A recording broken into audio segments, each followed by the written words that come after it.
Welcome back to this special edition of Chad's Curry Workshop. From the 18th of July to the 17th of August this year is South Asian Heritage Month. Throughout the month there's a lot of activities underway to honour and celebrate South Asian history and culture. And one of the activities selected by my workplace, the Yorkshire Ambulance Service, is the sharing of authentic family recipes by colleagues. Well, I'm in luck. My colleague Arfan has shared with me his fantastic family recipe for chicken masala. There's a great story behind Arfan Rox's chicken masala. The origin of the recipe can be traced back to Pakistan, and it was brought to Sheffield by Rox's dad, where Rox's father ran a small restaurant in the late 1980s called Zinda Tandoori.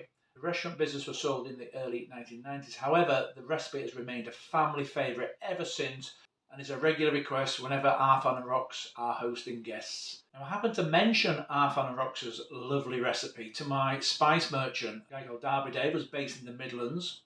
And what Dave has offered to do is to make up some batches of Arfan and Rox's chicken masala spice blend and make them available on his online store, with all proceeds going to a charity selected by Arfan. Arfan has selected the Air Ambulance. What a fantastic cause.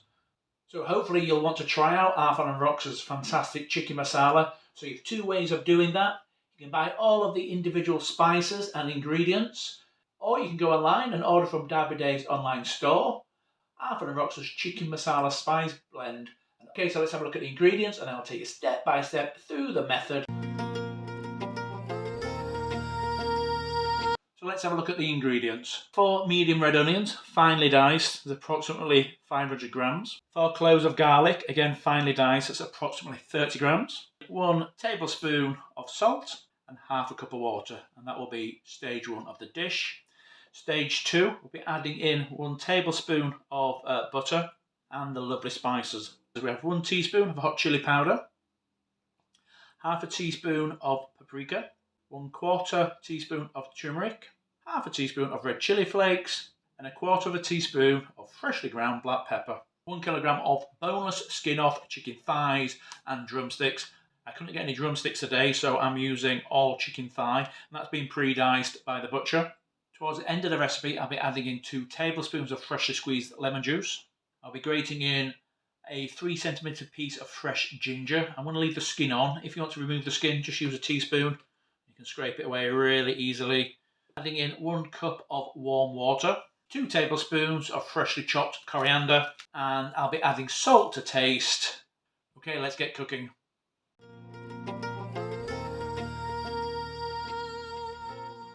Okay, stage 1. Now this is a no oil dish, which I've not cooked before. So we're going to soften the onions in water. Add in the onions, the garlic pieces, a half cup of water, and to help the onion cookery process, 1 teaspoon of salt. Give that a good stir. I'm going to place the lid on. Allow that to come through to temperature, so to a boil. I know there's minimal water in the pan, but that's by design. We'll get the moisture coming out from the onions. So let's have a look at the onions. Boiling nicely. Put the lid back on, onto a low heat, and just let them simmer away until the water nearly dries out. But most importantly, we're looking for the onions to become all mushy in texture. The onions have been simmering away now for just over 10 minutes, so let's have a look to see how they're getting on. Still hear the moisture in the pan. Let's have a stir around. Starting to soften up, so I'm just going to use my spatula to break up the onions. Cook for another few minutes with the lid off this time. That's coming up to 15 minutes in total for the onion cookery time. I'm going to stir around. You can see it's all gone nice and mushy now. Bring some up to the camera. I'm happy with that. So at this point we can move on to stage 2, where we're going to make the masala.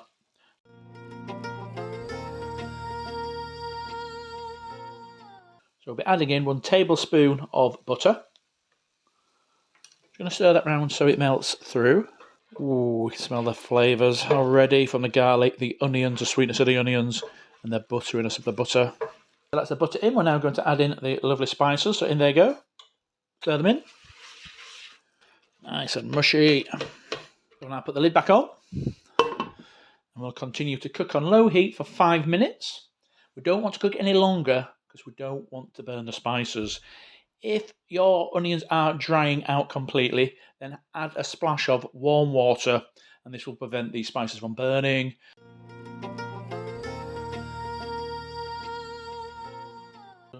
So for stage 3, we're going to add in the chicken pieces. In they all goes, that's 1 kilogram. I've just got thighs today. Stir the chicken in. Ensure the chicken's evenly coated in the onion mixture. Put the lid back on. Then we're going to leave the hob on a low heat. So we're going to cook for about 10 minutes until the juices are released from the chicken. So the chicken has been cooking on a low heat now for around 10 minutes. So let's have a look and see how it's getting on. So there we have the moisture coming out of the chicken. Give that a nice stir around. As the chicken's got turned white on the outside. Put the lid back on.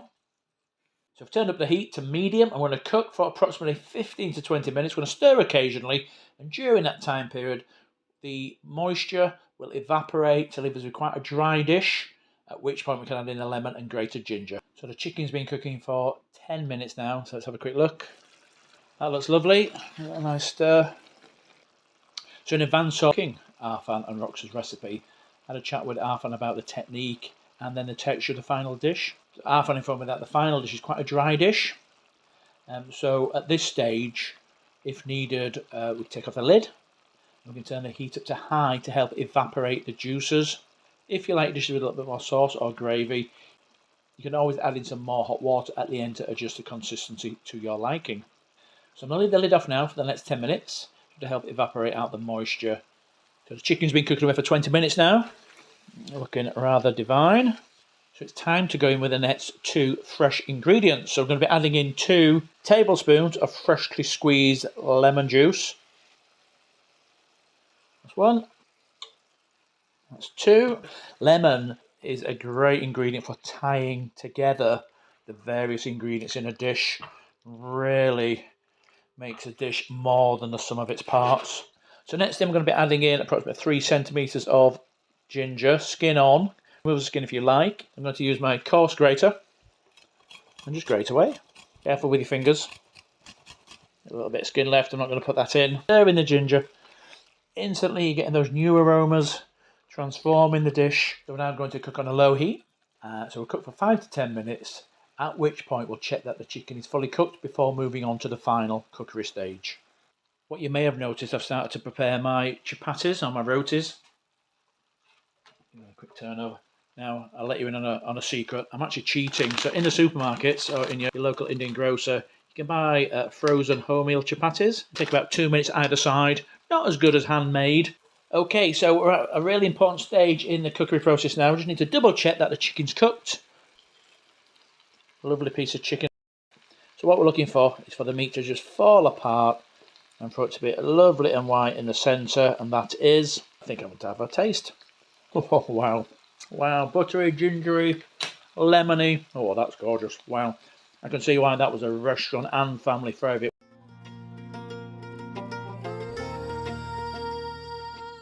Stage 4, finishing off the dish. 25 minutes from serving, I'm going to add in 1 cup of warm water. And then I'm going to add in 2 generous tablespoons of freshly chopped coriander. Stir that in. At this point you can add in some more salt to taste. I'm just going to have a taste. We put a teaspoon in earlier, and that's fine for me. So we're going to now cook on medium heat for the final 5 minutes. It'll evaporate out a little bit of the moisture, but it'll bring all those flavours together. And then we'll serve and enjoy. Time to serve. Ooh, lots of lovely chicken. Give it a little shake. Wow, look at that. I'll finish off with a sprinkle of finely chopped coriander. What a beautiful dish. Time for a taste. First of all, just get a piece of chicken. Lovely sauce. To the camera. Wow. In we go. Oh, wow. Those flavours are beautiful. You've got the butter. You've got the lemon. You've got the warmth of the ginger. You've got the warmth of the chilli and the chilli flakes. That beautiful black pepper. The turmeric coming through. You can tell that dish has been crafted through generations of love in Rox's and Arfan's family. Thank you, Rox. Thank you, Arfan, for sharing this beautiful dish with us all. It is just out of this world. Have another taste. Oh, wow. It's just delightful. You've almost got a dish of all the greatest hits. You've got butter from butter chicken. You've got lemon from lemon chicken. You've got the warmth from ginger from the ginger chicken dishes. Black pepper in there. It's just perfectly balanced from a spice and flavour profile. Thank you all, I hope you've liked my recipe today. Could you please like and subscribe to my YouTube channel? And most importantly, to help raise funds for the Yorkshire Air Ambulance, please go online and visit Derbydave's Herb and Spice Emporium, links below, on which you will find the spice blend for this dish, if you don't have the individual spices at home, all profits from which will go towards the Yorkshire Air Ambulance. Thank you and good night. I'm going to go and eat all of this now with my wife. See you soon. Bye.